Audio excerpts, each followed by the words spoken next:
नमस्कार, स्वागत है आप सभी का अमन स्टडी पॉइंट में। इस वीडियो में हम कराने वाले हैं यूपी टेट में पूछे गए हिंदी के 30 प्रश्नों का फास्ट रिवीजन, जो आपके 19 दिसंबर 2016 के पेपर में पूछे गए थे। तो चलिए शुरू करते हैं बिना किसी देरी के। वीडियो में पूरे अंत तक बने रहिएगा। पहला प्रश्न है आपकी स्क्रीन पर। अभ्यागत शब्द में कौन सा उपसर्ग है? ऑप्शन है अ, अभ्या, अभि, अभ्या। तो इस प्रश्न का राइट आंसर चला जाएगा ऑप्शन सी के साथ। अभ्यागत शब्द अभिधन आगत शब्द के संयोग से बना है, अतः इस शब्द में अभि उपसर्ग का प्रयोग हुआ है। अगला प्रश्न है, रमणीय में कौन सा प्रत्यय है? ऑप्शन है अनीय, ईय, रम, अड़ीय। तो इस प्रश्न का राइट आंसर चला जाएगा ऑप्शन ए के साथ। रमणीय शब्द रम धन अनीय शब्द के संयोग से बना है, अतः इस शब्द में अनीय प्रत्यय का प्रयोग हुआ है। अगला प्रश्न है, बोरऊ सबे रघुवंश कुठार की धार में बारन बजी सरथई, बान की वायु उड़ाऊ कै लक्षण लक्ष्य करो अरिया समृद्ध थई। इन काव्य में पंक्तियों में कौन सा रस है? ऑप्शन है रौद्र रस, भयानक रस, विभत्स रस और वीर रस। तो इस प्रश्न का राइट आंसर चला जाएगा ऑप्शन ए के साथ। रौद्र रस का स्थायी भाव क्रोध होता है। अगला प्रश्न है, श्री गुरुचरण सरोज रज निजमन मुकर सुधार, वर्णव रघुबर विमल जसु जो दायक फलचार में छंद है। ऑप्शन है दोहा, सोठा, रोला, बरवा। तो इस प्रश्न का राइट आंसर चला जाएगा ऑप्शन ए के साथ। दोहा यह अर्धसमात्रिक छंद है। अगला प्रश्न है, वाक्य शुद्ध है। ऑप्शन है मोहन और गीता गा रही है, गीता और मोहन गा रहा है, मोहन और गीता गा रहे हैं, मोहन और गीता गा रही है। तो इस प्रश्न का राइट आंसर चला जाएगा ऑप्शन सी के साथ। मोहन और गीता गा रहे हैं। अगला प्रश्न है, इन शब्दों में कौन सा शब्द हिंदी शब्दकोश में सबसे अंत में आएगा? ऑप्शन है क्लीव, क्रम, कृषक, किसान। तो इस प्रश्न का राइट आंसर चला जाएगा ऑप्शन ए के साथ। हिंदी शब्दकोश में सबसे पहले किसान, उसके बाद कृषक, क्रम तथा अंत में क्लीव आते हैं, अतः क्लीव सबसे अंत में आएगा। अगला प्रश्न है, चराचरम में कौन सा समास है? ऑप्शन है तत्पुरुष, द्वंद्व, बहुब्री, कर्मधारय। तो इस प्रश्न का राइट आंसर चला जाएगा ऑप्शन डी के साथ। चराचरम में कर्मधारय समास है।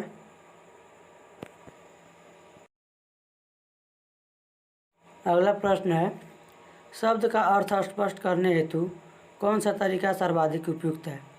ऑप्शन है वाक्य प्रयोग, व्याख्यान, भ्रमण या चित्र निर्माण। तो इस प्रश्न का राइट आंसर चला जाएगा ऑप्शन ए के साथ। शब्द का अर्थ स्पष्ट करने हेतु वाक्य प्रयोग सर्वाधिक उपयुक्त तरीका है। अगला प्रश्न है, भाषा शिक्षण की पद्धति नहीं है। ऑप्शन है किंडरगार्टन, मॉन्टेसरी, डैक्रॉली, अभिक्रमिक अनुदेशन। तो इस प्रश्न का राइट आंसर चला जाएगा ऑप्शन डी के साथ। अभिक्रमित अनुदेशन भाषा शिक्षण की पद्धति नहीं है, जबकि किंडरगार्टन, मॉन्टेसरी, डैक्रॉली ये सभी भाषा शिक्षण की पद्धति है। अगला प्रश्न है, बालक की प्रारंभिक शिक्षा उसकी मातृभाषा में दी जाए, यह किसका मानना है? ऑप्शन है मॉन्टेसरी का, महात्मा गांधी का, फ्रॉवेल का या किलपैट्रिक का। तो इस प्रश्न का राइट आंसर चला जाएगा ऑप्शन बी के साथ। बालक की प्रारंभिक शिक्षा उसकी मातृभाषा में दी जाए, यह महात्मा गांधी का मानना है। अगला प्रश्न है, व्याकरण शिक्षण के लिए उपयुक्त नहीं है। ऑप्शन है आगमन प्रणाली, निगमन प्रणाली, अव्याकृति प्रणाली या कक्षाभिनय प्रणाली। तो इस प्रश्न का राइट आंसर चला जाएगा ऑप्शन डी के साथ। आगमन, निगमन व अव्याकृति प्रणाली व्याकरण शिक्षण के लिए उपयुक्त है, जबकि कक्षाभिनय प्रणाली व्याकरण शिक्षण के लिए उपयुक्त नहीं है। अगला प्रश्न है, आनंद कादम्बिनी पत्रिका का संपादन कहाँ से होता है? ऑप्शन है बनारस, मिर्जापुर, इलाहाबाद या बनारस। तो इस प्रश्न का राइट आंसर चला जाएगा ऑप्शन बी के साथ। आनंद कादम्बिनी पत्रिका का संपादन 1881 ईस्वी में बद्रीनारायण चौधरी प्रेमघन द्वारा मिर्जापुर में किया गया। अगला प्रश्न है, आदिकाल की रचना है। ऑप्शन है अखरावट, छत्रसाल दशक, दीपशिखा, खुमान रासो। तो इस प्रश्न का राइट आंसर चला जाएगा ऑप्शन डी के साथ। खुमान रासो आदिकाल की रचना है, जो दलपति विजय द्वारा रचित है, और अखरावट भक्तिकाल की रचना है, जो मलिक मोहम्मद जायसी द्वारा रचित है। छत्रसाल दशक रीतिकाल की रचना है, जो भूषण द्वारा रचित है, और दीपशिखा आधुनिक काल की रचना है, जो महादेवी वर्मा द्वारा रचित है। अगला प्रश्न है, हिंदी गद्य शिक्षण के पाठ्य योजना में उद्देश्य कथन आता है। ऑप्शन है पूर्व ज्ञान के पश्चात, प्रस्तावना प्रश्न के पश्चात, आदर्श वाचन के पश्चात या फिर मौन वाचन के पूर्व। तो इस प्रश्न का राइट आंसर चला जाएगा ऑप्शन बी के साथ। हिंदी गद्य शिक्षण के पाठ्य योजना में उद्देश्य कथन प्रस्तावना प्रश्न के पश्चात आता है। अगला प्रश्न है, आचार्य रामचंद्र शुक्ल का निबंध संग्रह है। ऑप्शन है माटी का फूल, चिंतामणि, छड़ बोले कड़ मुस्काए या आलोक पर्वत। इस प्रश्न का राइट आंसर चला जाएगा ऑप्शन बी के साथ। चिंतामणि आचार्य रामचंद्र शुक्ल का निबंध संग्रह है।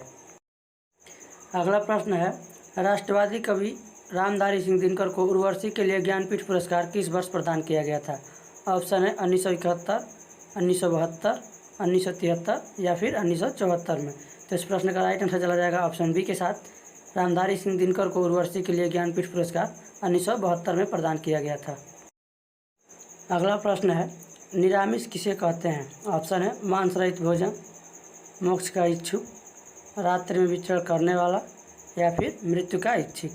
तो इस प्रश्न का राइट आंसर चला जाएगा ऑप्शन ए के साथ। मांस रहित भोजन को निरामिष कहते हैं। अगला प्रश्न है, सहज शब्द है। ऑप्शन है तत्सम, तद्भव, देशज या फिर आगत। तो इस प्रश्न का राइट आंसर चला जाएगा ऑप्शन डी के साथ। सहज शब्द आगत शब्द है। शब्द को कई प्रकारों में बांटा गया है, जैसे अर्थ के आधार पे, प्रयोग के आधार पे। तो ये उसी के प्रकार हैं, तत्सम, तद्भव, देशज, विदेशज, आगत। तो इस प्रश्न का राइट आंसर चला जाएगा ऑप्शन डी के साथ। अगला प्रश्न है, वनिता का प्रयोग किस अर्थ में होता है। ऑप्शन है जंगल, स्त्री, पुस्तक या फिर व्यवसाय। तो इस प्रश्न का राइट आंसर चला जाएगा ऑप्शन बी के साथ। वनिता का प्रयोग स्त्री के अर्थ में होता है।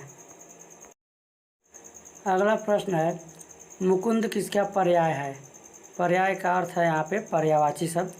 ऑप्शन है विष्णु, शिव, सूर्य या फिर कामदेव।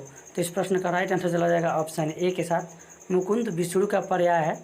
इसके अतिरिक्त विष्णु के और भी पर्यायवाची हैं, जैसे केशव, गोविंद, उपेंद्र, दामोदर, नारायण, पीताम्बर। अगला प्रश्न है, काहे री नलिनी तू कुम्हलानी, तेरे ही नाले सरोवर पानी। पंक्ति की रचनाकार कौन है। ऑप्शन है जायसी, रैदास, कबीर या फिर दादू। तो इस प्रश्न का राइट आंसर चला जाएगा ऑप्शन सी के साथ। इस पंक्ति के रचनाकार कबीरदास जी हैं। अगला प्रश्न है, करपट शब्द का तद्भव रूप है। ऑप्शन है कपट, कॉर्पेट, कपूर या फिर कपड़ा। तो इस प्रश्न का राइट आंसर चला जाएगा ऑप्शन डी के साथ। करपट एक तत्सम शब्द है जिसका तद्भव कपड़ा होता है, और तत्सम तद्भव से आपके 2016 में फरवरी के एग्जाम में भी प्रश्न पूछा गया था। अगला प्रश्न है, निम्नलिखित में वर्तनी की दृष्टि से कौन सा शब्द युग्म शुद्ध है। ऑप्शन है बारात, बसंत, बारात, वसंत, बारात, वसंत या फिर बारात, वसंत। तो इस प्रश्न का राइट आंसर चला जाएगा ऑप्शन सी के साथ। बारात, वसंत वर्तनी की दृष्टि से शुद्ध शब्द है। अगला प्रश्न है, अर्धस्वर है। ऑप्शन है य, व, ई, उ, री, री या फिर री, स। तो इस प्रश्न का राइट आंसर चला जाएगा ऑप्शन ए के साथ। य और व अर्धस्वर है। अगला प्रश्न है, चोर की दाढ़ी में तिनका मुहावरे का सही अर्थ है। ऑप्शन है अपराधी का अपनी दाढ़ी खुजलाना, अपराधी का शंकाग्रस्त रहना, अपराधी का पहचान हो जाना या फिर अपराधी का अपनी पहचान छुपाना। तो इस प्रश्न का राइट आंसर चला जाएगा ऑप्शन बी के साथ। चोर की दाढ़ी में तिनका मुहावरे का सही अर्थ है अपराधी का शंकाग्रस्त रहना। अगला प्रश्न है, एक बार कही गई बात को दोहराते रहना वाक्यांश के लिए एक शब्द है। ऑप्शन है आगार, प्राकथन, पृष्ठपेषण, प्रस्तावना। तो इस प्रश्न का राइट आंसर चला जाएगा ऑप्शन सी के साथ। एक बार कही गई बात को दोहराते रहना वाक्यांश के लिए एक शब्द पृष्ठपेषण है। अगला प्रश्न है, बुद्धिहीन शब्द व्याकरण की दृष्टि से किस संवर्ग में है। ऑप्शन है संज्ञा, सर्वनाम, विशेषण या फिर क्रिया। तो इस प्रश्न का राइट आंसर चला जाएगा ऑप्शन सी के साथ। बुद्धिहीन शब्द व्याकरण की दृष्टि से विशेषण संवर्ग में है, और विशेषण की परिभाषा होती है संज्ञा और सर्वनाम की विशेषता बताने वाले शब्द को विशेषण कहते हैं। अगला प्रश्न है, छत से ईंट गिरी वाक्य में कौन सा कारक है? ऑप्शन है अपादान, संबंध, अधिकरण या संप्रदान। तो इस प्रश्न का राइट आंसर चला जाएगा ऑप्शन ए के साथ। छत से ईंट गिरी वाक्य में अपादान कारक है और अपादान कारक की परिभाषा होती है संज्ञा या सर्वनाम के जिस रूप से दूर होने आदि का भाव प्रकट होता है वहाँ अपादान कारक होता है। और आप यहाँ देख सकते हैं, कर्ता ने कर्म को करण से के साथ के द्वारा संप्रदान के लिए अपादान से अलग होने में। तो यहाँ अपादान देख रहे हैं कि छत से ईंट अलग हो रहा है।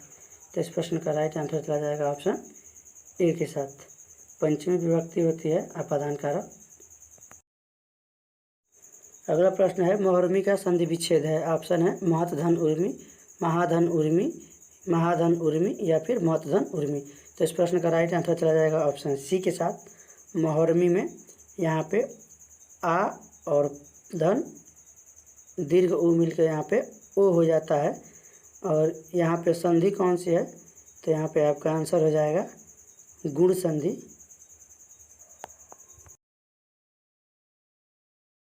अगला प्रश्न है, समष्टि का विपरीतार्थक शब्द है।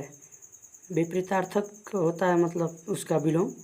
ऑप्शन है विशिष्ट, अशिष्ट, अपुष्टि या फिर व्यष्टि। तो इस प्रश्न का राइट आंसर चला जाएगा ऑप्शन डी के साथ। समष्टि का विलोम या विपरीतार्थी शब्द व्यष्टि होता है। इसके पहले हम यूपी टेट का 2 वीडियो और बना चुके हैं, हिंदी और बाल मनोविज्ञान का, जिसका लिंक आपको डिस्क्रिप्शन बॉक्स में मिल जाएगा, वहां से जाके आप देख सकते हैं। यह वीडियो आपको कैसा लगा कमेंट बॉक्स में ज़रूर बताएं।